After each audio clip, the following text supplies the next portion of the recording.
اللہ نے ارشاد فرمایا نساؤکم حرث لکم، تمہاری عورتیں تمہارے لیے بمنزلہ کھیت کے ہیں. حرث عربی میں کھیت کو کہتے ہیں. تو بمنزلہ کھیت کے ہیں.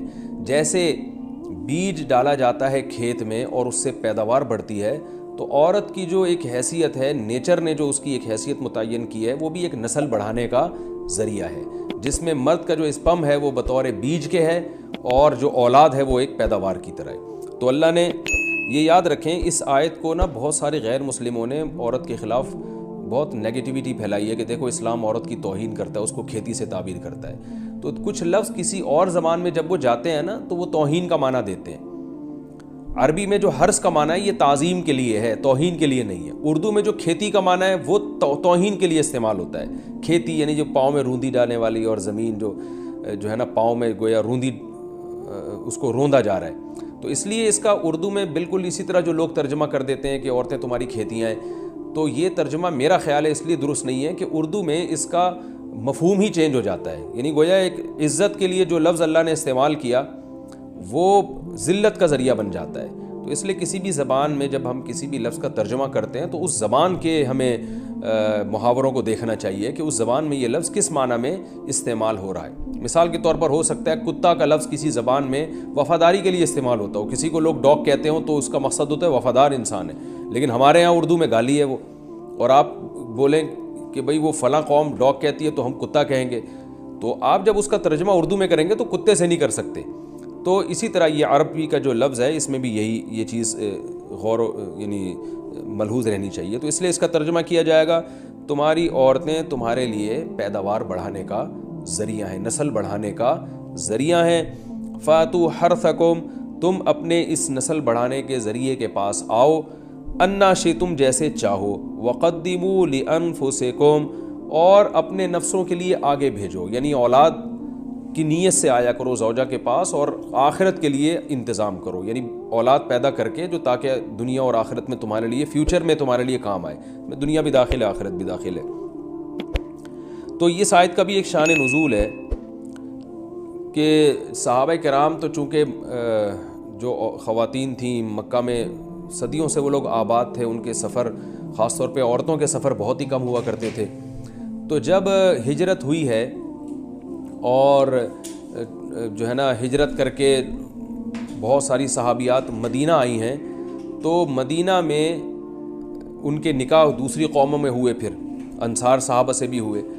تو چونکہ تقویٰ تھا ان خواتین میں، للہیت تھی، تو بعض جگہ ایسے واقعات ہوئے کہ میاں بیوی کے جو آپس کا ریلیشن ہوتا ہے، ظاہر ہے وہ ہر قوم میں اور ہر جو ہے نا شخص کا مزاج دوسرے سے مختلف ہوتا ہے. تو بعض مردوں نے اس طرح سے اپنی زوجات کے ساتھ ہم بستری کی کہ ان خواتین کو پھر اشکال ہوا کہ پتہ نہیں اس طرح سے ہم بستری کرنا جائز بھی ہے یا نہیں ہے. تو انہوں نے نبی صلی اللہ علیہ وسلم سے یہ مسئلہ پوچھا کہ یا رسول اللہ، ہمارے شوہر ہمارے پاس اس طرح سے آتے ہیں تو کیا یہ جائز ہے یا نہیں. تو ان کے سوال کو بھی مبہم رکھا گیا اور قرآن نے اس کے جواب کو بھی کنایتاً بیان کیا، کیونکہ مسئلہ بظاہر حیا کے خلاف ہے. تو قرآن جب بھی کوئی ایسی بات ہوتی ہے تو اشارتاً کنایتاً اس کا تذکرہ کر دیتا ہے تاکہ مسئلہ بھی واضح ہو جائے، کیونکہ ظاہر ہے اس کی ضرورت تو قیامت تک آنے والے انسانوں کو پڑ سکتی ہے نا. یہ تو ہر میاں بیوی کا اپنا ایک ذاتی مسئلہ ہوتا ہے کہ ہمیں کس طرح سے پرمیشن ہے، کس طرح سے پرمیشن نہیں ہے. تو اللہ تعالیٰ نے بھی اشارتاً ہی اس حکم کو قرآن میں بیان کر دیا، اور قرآن میں اس لیے بیان کیا کہ تاکہ اس میں کوئی اجتہادی اختلاف کی گنجائش نہ رہے. تو اللہ نے قرآن مجید میں بیان کیا، فرمایا نساؤکم حرث لکم، تمہاری جو ازواج ہیں، تمہاری جو بیویاں ہیں، وہ تمہارے لیے بمنزلہ کھیت ہیں. کھیت کا مطلب کیا ہوتا ہے؟ پیداوار بڑھانے کا ذریعہ. تو اس میں سب سے پہلا مسئلہ تو قرآن نے یہ بیان کر دیا کہ زوجہ سے جو ہم بستری ہے وہ صرف اسی راستے میں جائز ہے جس سے اولاد ہوتی ہے، کیونکہ عورت کو اللہ نے بنایا ہے نسل بڑھانے کے لیے. تو کوئی بھی ایسا ہم بستری کا طریقہ اختیار کرنا جو نسل بڑھانے کا ذریعہ نہ ہو، یعنی وہ نیچرل نہ ہو، تو وہ حرام ہے. تو اس میں اللہ نے یہ حکم دے دیا. تو اس سے صاف یعنی حدیث سے بھی پتہ چلتا ہے اور تمام فقہاء کا اجماع بھی ہے اس آیت کی روشنی میں کہ مسئلہ تھوڑا حیا کے خلاف ہے، لیکن میرا خیال ہے بتانا ضروری ہے کہ پچھلے راستے سے عورت سے ہم بستری کرنا بالکل حرام ہے، ناجائز ہے. اور نبی صلی اللہ علیہ وسلم کی اس پہ بہت شدید لعنت ہے، بہت شدید وعید ہے.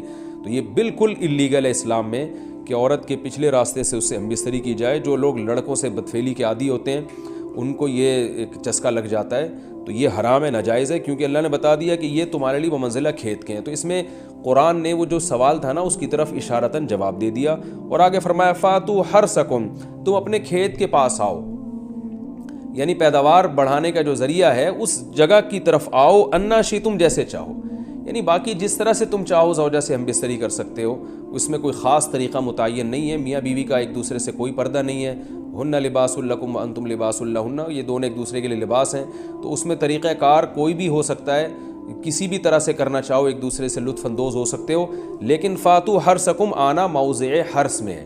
حرث کا مطلب وہ اس جگہ کی طرف آنا ہے جہاں سے نسل بڑھتی ہے، کسی اور راستے کی طرف، اس سے صاف طور پر جو ہے نا وہ جو فاسق فاجر لوگوں کی جو برائی ہے، جو لڑکوں سے بدفعلی کے نتیجے میں پیدا ہوتی ہے، اس کا اللہ نے قلع قمع کر دیا کہ اس کی اسلام میں بالکل اجازت نہیں ہے۔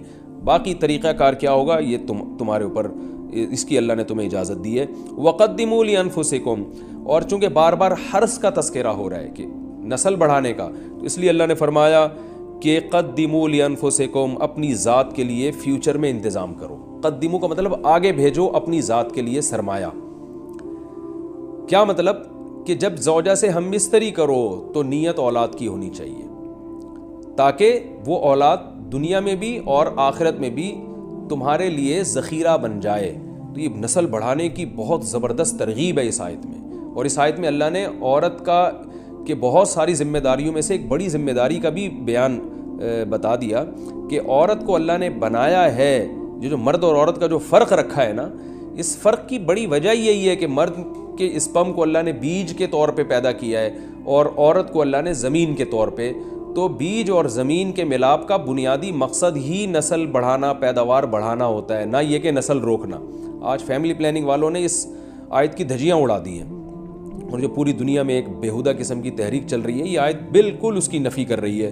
اس لیے اللہ نے فرمایا اچھا، اللہ نے اس کا بھی جواب دے دیا کہ جو فیملی پلاننگ والے کہتے ہیں نا نسل بڑھنے سے تمہارا نقصان ہوگا، خرچے بڑھ جائیں گے، تو اللہ فرماتا ہے قدموا لانفسکم، تمہارا فیوچر بن جائے گا، سنور جائے گا، کیونکہ اولاد پہ اتنی انویسٹمنٹ نہیں ہوتی جتنا اس کا آؤٹ پٹ ہوتا ہے۔ ان پٹ کم ہے، آؤٹ پٹ زیادہ ہے، انویسٹمنٹ کم ہے، اس کے جو پروفٹ ہے وہ زیادہ ہے، دنیا میں بھی اور آخرت میں بھی۔ تو اللہ نے فرمایا اپنے نفس کے لیے، فیوچر کے لیے انتظام کرو، بڑھاپے کے لیے انتظام کرو، تمہارے بیٹے ہوں گے، بیٹیاں ہوں گی، پوتے ہوں گے، نواسے ہوں گے، بہویں ہوں گی، یہ دنیا کا مستقبل اور آخرت کا مستقبل کیا ہے۔ جو عبداللہ بن عمر رضی اللہ تعالیٰ عنہ نے جب نکاح کا ارادہ ترک کیا تو آپ کی جو ہمشیرہ تھی حضرت حفصہ، انہوں نے فرمایا کہ نکاح کرو، تمہارے اولاد ہوگی، دنیا سے جاؤ گے تو تمہارے لیے دعائیں مانگے گی، تو یہ آخرت کے لیے ذخیرہ ہے۔ تو اس لیے اللہ نے فرمایا کہ آخرت کے لیے ذخیرہ کرو، واتقوا اللہ، اور اللہ سے ڈرو، واعلموا انکم ملاقوہ، اور جان لو کہ تم نے ایک دن اللہ سے ملاقات کرنی ہے۔ تو جتنے حکام اللہ نے تمہیں اس آیت میں دیے ہیں ان تمام حکام کو تم نے فالو کرنا ہے۔ وبشر المومنین، اور ایمان والوں کو خوشخبری سنا دیں۔